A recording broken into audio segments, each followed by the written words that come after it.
신라의 왕경, 서라벌의 밤은 깊고 화려했다. 재상 김대성의 저택에서는 그의 승진을 축하하는 성대한 연회가 열리고 있었다.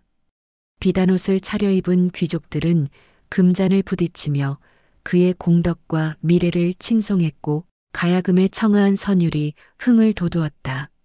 하지만 그 모든 소음과 찬사의 한가운데서 정작 주인공인 김대성은 어딘가 먼 곳을 보는 듯한 표정으로 홀로 달빛이 스며든 정원을 바라볼 뿐이었다.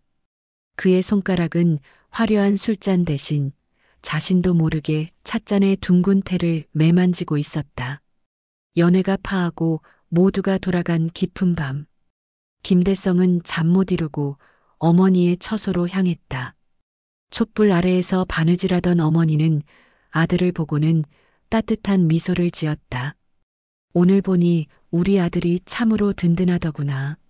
조정의 모든 이들이 너를 우러러보니 이 늙은 어미는 더 이상 바랄 것이 없다. 김대성은 어머니의 주름진 손을 잡으며 조용히 고개를 저었다.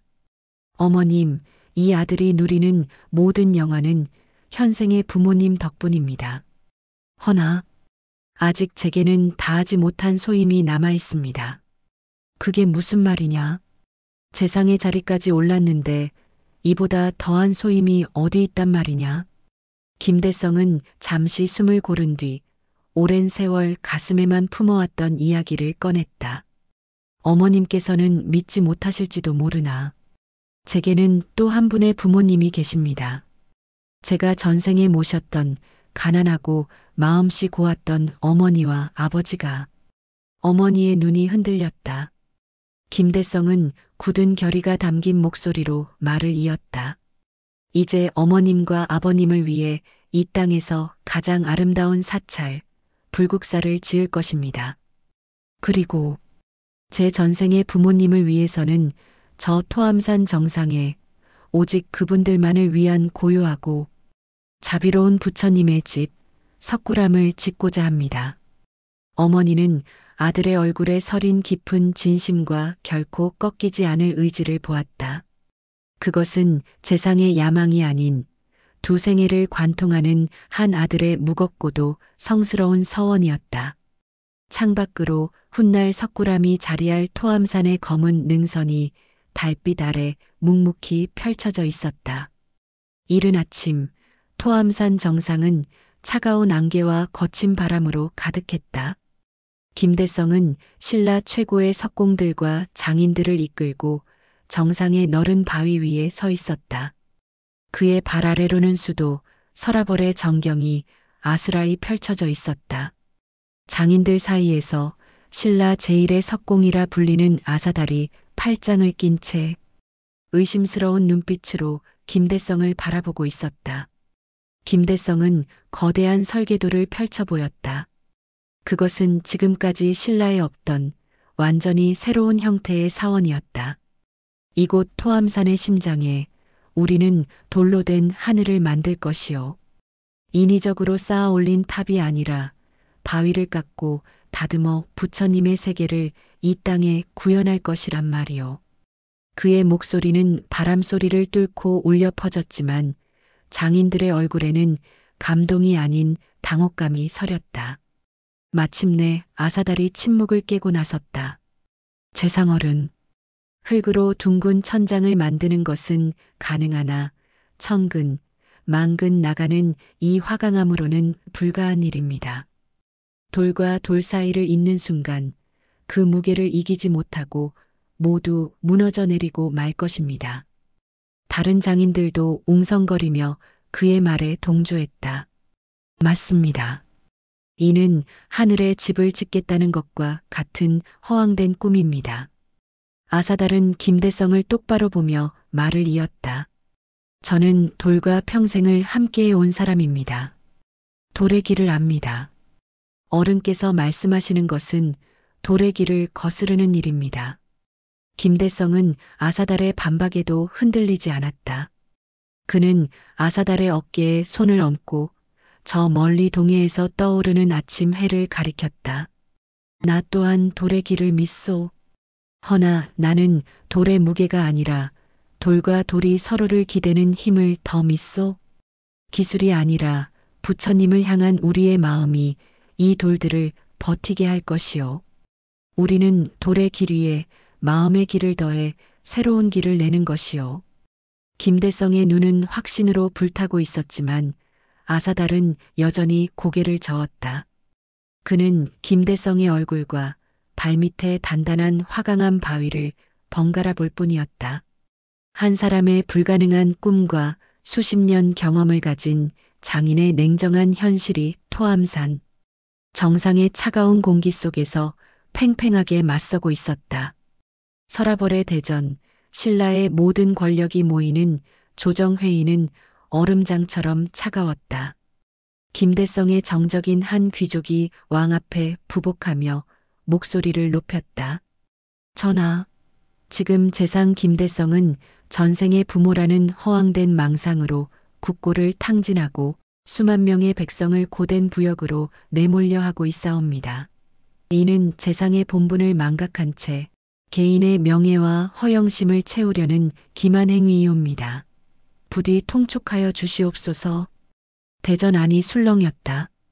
재물을 관리하는 다른 관리들도 토목공사에 이리 큰 돈을 쓰는 것은 국가 재정에도 큰 부담이옵니다라며 그의 말에 힘을 실었다. 왕의 시선이 조용히 김대성에게로 향했다. 모든 이의 눈이 그에게 쏠렸다. 절체절명의 위기였다. 김대성은 조용히 앞으로 나아가 왕에게 고개를 숙였다. 신 김대성, 감히 아뢰옵니다. 귀족 어른의 말씀처럼 이 공사는 저의 지극한 사심에서 비롯된 것이 맞사옵니다. 모두가 그의 예상 밖의 답변에 놀랐다. 김대성은 천천히 고개를 들어 흔들림 없는 눈으로 말을 이었다. 부모를 섬기는 마음보다 더한 사심이 어디 있으며 그 은혜를 갚으려는 것보다 더 큰 욕심이 어디 있겠나이까? 허나 저의 이 사심은 저 하나만을 위한 것이 아니옵니다. 그는 대전의 모든 귀족들을 둘러보았다. 우리가 짓는 것은 썩어 없어질 나무 궁궐이 아니라 천년의 세월을 견뎌낼 돌의 집입니다. 그것은 저만의 부모님을 위한 집이 아니라 이 땅 신라의 모든 백성들이 부처님의 자비 아래 귀의할 안식처가 될 것입니다. 훗날 우리의 이름은 모두 잊혀도 우리가 돌에 새긴 부처님의 미소는 남아 신국신라를 영원히 지켜줄 것입니다. 이 공사를 위해 저의 모든 재산을 내놓겠사옵니다. 부디 신라의 영원한 마음을 쌓아 올릴 기회를 허락하여 주시옵소서. 그의 진심 어린 연설에 대전 안을 채웠던 냉소와 비판은 어느새 숙연함으로 바뀌어 있었다. 왕은 한참 동안 눈을 감고 그의 말을 음미하더니 조용히 고개를 끄덕였다. 김대성은 또 한 번의 거대한 산을 넘었다. 하지만 그는 알고 있었다. 이제부터는 논리가 아닌 믿음으로, 말이 아닌 돌과 땀으로 증명해야 한다는 것을. 토암산의 공사 현장은 그야말로 돌과의 전쟁터였다. 쇠매소리가 산 전체를 울리고 석공들의 거친 숨소리와 고함 소리가 쉴 새 없이 터져나왔다. 하지만 거대한 화강암은 인간의 의지를 비웃기라도 하듯 쉽게 길을 내주지 않았다. 애써 다듬은 주춧돌에 금이 가고 수십 명이 달라붙어 끌어올리던 석재가 밧줄이 끊어지며 산산조각 나기 일쑤였다. 최고 석공인 아사달의 얼굴에서는 웃음기가 사라진 지 오래였다. 그는 붉어진 눈으로 흙먼지 속을 뛰어다니며 젊은 석공들을 다그쳤다. 이놈, 수평이 맞지 않잖나. 돌 하나가 틀어지면 하늘 전체가 무너지는 걸 몰라. 그의 질책은 기술에 대한 엄격함이었지만 계속되는 실패에 대한 깊은 좌절감의 표출이기도 했다. 그는 자신의 평생 경험으로도 이 공사가 불가능하다는 것을 매일같이 확인하고 있었다. 그런데 현장에는 아사달만큼이나, 아니 그보다 더 깊은 눈으로 현장을 지키는 이가 있었다. 재상 김대성이었다. 그는 비단옷을 벗어 던지고 평민 복색으로 매일같이 석공들과 함께했다. 그는 돌을 쪼는 법을 알지는 못했지만 돌의 마음을 읽으려는 듯 거친 표면을 쓸고 설계도를 펼쳐보며 밤을 지새웠다. 재상이라는 신분을 잊은 채 석공들과 함께 주먹밥을 먹는 그의 모습은 모두에게 생경한 풍경이었다. 어느 날 밤 또 한 번의 실패로 모두가 지쳐 잠든 시간. 아사달은 답답한 마음에 잠을 이루지 못하고 밖으로 나왔다. 그런데 저편에서 희미한 등불 하나가 움직이고 있었다. 김대성이었다. 그는 낮에 그토록 장정들을 애먹였던 거대한 바위 앞에 홀로 서 있었다. 그리고는 돌의 차가운 표면에 이마를 대고 마치 살아있는 것을 대하듯 속삭이고 있었다. 내 안에 잠들어 계신 부처님을 세상 밖으로 모실 수 있도록 부디 우리에게 길을 열어다오. 그 모습을 숨죽여 지켜보던 아사달의 심장이 쿵 하고 내려앉았다. 저것은 재상의 명령이 아니었다.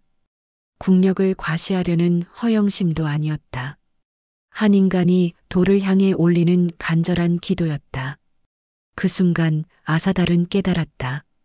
자신은 지금까지 돌의 기술과 싸워왔지만 저 사람은 돌의 마음과 대화하고 있었다는 것을.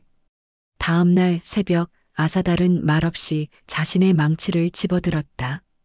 그의 눈빛은 어제의 좌절감이 아닌 새로운 결의로 단단하게 빛나고 있었다.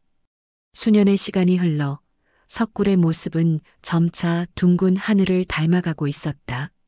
하지만 마지막 관문이 그들의 앞을 가로막았다. 둥근 천장의 가장 꼭대기에서 모든 돌들의 힘을 하나로 모아줄 거대한 원반석, 천계석을 올리는 일이었다. 그러나 육중한 천계석은 제 무게를 이기지 못하고 번번이 밧줄 위에서 위태롭게 흔들리다 가장자리에 미세한 균열을 일으키며 주저앉기를 반복했다. 세 번째 실패작이 땅으로 내려오던 날 현장의 분위기는 절망 그 자체였다. 십수년의 고생이 물거품이 될 위기였다. 강철 같던 아사달마저 망연자실한 표정으로 깨진 돌조각 앞에 주저앉았다. 재상어른, 이제는 정말 길이 보이지 않습니다. 사람의 힘으로는 어찌할 수 없는 일입니다. 하늘이 허락하지 않는 일인가 봅니다. 그의 말에 석공들은 하나둘 망치를 내려놓았다. 그날 밤 김대성은 텅 빈 석굴 안에 홀로 앉아 있었다. 뻥 뚫린 천장 위로 별이 가득한 밤하늘이 보였다. 그는 지친 몸을 이끌고 부처님께 기도를 올리다 깜빡 잠이 들었다. 그는 꿈을 꾸었다. 꿈속에서 그는 거대한 연못 위에 떠 있는 연꽃을 보았다. 수십 개의 연꽃잎이 서로를 부드럽게 감싸 안으며 마지막 한가운데에 둥근 연자육을 위태롭지 않게 마치 공중에 떠 있는 듯 평온하게 받치고 있는 모습이었다. 김대성은 자리에서 벌떡 일어났다. 그의 눈이 별처럼 빛나고 있었다. 그는 곧장 아사달에게 달려갔다. 아사달, 길이 있었소. 길이 있었어. 그는 다급하게 바닥에 그림을 그리기 시작했다. 보시오. 하나의 큰 돌로 하늘을 막으려 하니 돌이 제 무게를 이기지 못하는 것이었소. 연꽃잎처럼 여러 개의 쐐기돌을 둥글게 먼저 박아 넣어 서로가 서로의 힘을 나누게 해야 했소. 그리고 그 힘의 한가운데 마지막 천계석을 얻는 것이요. 누르는 것이 아니라 그저 얹어놓는 것이란 말이요. 아사달의 눈이 경이로움으로 커졌다. 그는 그림을 보고는 무릎을 쳤다. 그것은 신의 계시와도 같은 공법이었다. 며칠 후 토암산 정상에는 숨막히는 정적이 흘렀다. 김대성과 아사달 그리고 모든 석공들이 지켜보는 가운데 새로운 방식으로 깎은 쐐기돌들이 먼저 제자리를 잡았다. 그리고 마침내 마지막 천계석이 수십 개의 밧줄에 매달려 천천히 올라가 쐐기돌의 한가운데로 정확히 내려앉았다. 쿵! 아주 작은 소리가 났을 뿐 돌은 더 이상 흔들리지 않았다. 완벽했다. 잠시의 침묵 끝에 산 전체를 뒤흔드는 함성이 터져나왔다. 아사달은 눈물을 흘렸고 김대성은 그런 그를 보며 조용히 미소 지었다. 그들은 마침내 돌의 길을 넘어 마음의 길로 하늘을 덮는 데 성공했다. 수십 년의 세월이 화살처럼 흘렀다. 토암산을 오가던 젊은 재상은 이제 백발이 성성하고 허리가 굽은 노인이 되었다. 그의 모든 청춘과 재산 그리고 열정은 오직 두 개의 사찰을 짓는데 온전히 바쳐졌다. 그리고 마침내 험난했던 석굴암이 먼저 그 장엄한 모습을 드러냈다. 불국사는 아직 완성되지 않았지만 그의 필생의 소원이었던 돌의 집은 완벽하게 완성되었다. 이제는 김대성만큼이나 늙어버린 석공 아사달의 부축을 받으며 김대성은 자신이 꿈꾸었던 공간으로 들어섰다. 어두운 전실을 지나자 자비로운 빛으로 가득 찬 원형의 공간이 그를 맞았다. 중앙에는 온화한 미소를 머금은 거대한 본존불이 연꽃 대자 위에 앉아 그를 내려다보고 있었다. 벽면에는 11명 가는 보살을 비롯한 수많은 보살과 나안들이 금방이라도 살아 움직일 듯 생생하게 새겨져 있었다. 김대성은 아사달의 손을 놓고 홀로 천천히 본존불 앞으로 다가갔다. 그는 아무 말 없이 한참 동안 부처님의 얼굴을 올려다보았다. 그의 뺨 위로 뜨거운 눈물 한 줄기가 흘러내렸다. 그것은 슬픔의 눈물이 아닌 평생의 약속을 지켜낸 자만이 흘릴 수 있는 깊은 환희와 평안의 눈물이었다. 그는 떨리는 무릎을 꿇고 두 손을 모았다. 어머님, 아버님, 현생의 부모님, 그리고 제가 기억하지 못하는 시간 속에 계셨을 전생의 부모님. 이 아들 대성이 이제야 그 약속을 지키나이다. 그의 목소리가 텅 빈 석굴 안을 조용히 울렸다. 부디 이 고요한 집에서 모든 시름을 잊으시고 평안하소서. 기도를 마친 김대성은 마지막 힘을 다해 본존불의 얼굴을 다시 한번 올려다보았다. 부처님의 입가에 맺힌 미소가 마치 그의 긴 여정을 칭찬해 주는 듯했다. 그 미소를 바라보며 김대성의 얼굴에도 옅은 미소가 번졌다. 그리고 그는 그 평온한 미소를 얼굴에 담은 채 연꽃 대자에 천천히 몸을 기대고는 조용히 눈을 감았다. 한 사람의 위대했던 숨이 멎었다. 그의 등 뒤에서 이 모든 것을 지켜보던 아사달이 조용히 다가와 그의 어깨를 감쌌다. 석굴암의 본존불은 이제 막 잠든 자신의 창조주를 천년의 세월 동안 변치 않을 자비로운 눈빛으로 가만히 내려다보고 있었다. 김대성이 세상을 떠난 후 그의 지극한 효심에 감동한 신라. 조정은 국가의 힘으로 불국사까지 완벽하게 완공시켰습니다. 화려하고 웅장한 불국사는 현생의 부모님을 고요하고 장엄한 석굴암은 전생의 부모님을 기리는 그의 서원은 마침내 온전히 이루어졌습니다. 그로부터 1000년이 넘는 기나긴 세월이 흘렀습니다. 왕조가 무너지고 궁궐이 잿더미가 되고 위대한 왕과 장군들의 이름이 역사책 속에서 희미해지는 동안에도 토암산의 돌부처는 묵묵히 그 자리를 지켰습니다. 전쟁의 불길도 모진 비바람도 그 온화한 미소를 지워내지 못했습니다. 시간은 흘러오는 날, 석굴암 앞에는 수많은 사람들이 서 있습니다. 할머니의 손을 잡은 어린아이, 역사를 공부하는 학생, 먼 이국 땅에서 찾아온 여행객까지. 그들은 저마다 다른 모습과 다른 언어를 가졌지만 약속이라도 한 듯 조용히 숨을 죽인 채 경이로운 눈빛으로 돌에 새겨진 부처의 나라를 바라봅니다. 아무도 김대성의 이름을 일일이 떠올리지는 않습니다. 하지만 그들은 모두 느끼고 있습니다. 천년의 세월에도 바래지 않는 깊은 감동을. 한 나라의 재상이 아닌 그저 한 아들이었던 사람. 두 생애의 부모를 그리워했던 그의 지극하고 간절한 마음이 시간을 이겨낸 불멸의 예술이 되었습니다. 그리고 우리는 오늘 그 위대한 효심의 결과물을 문화유산이라 부릅니다.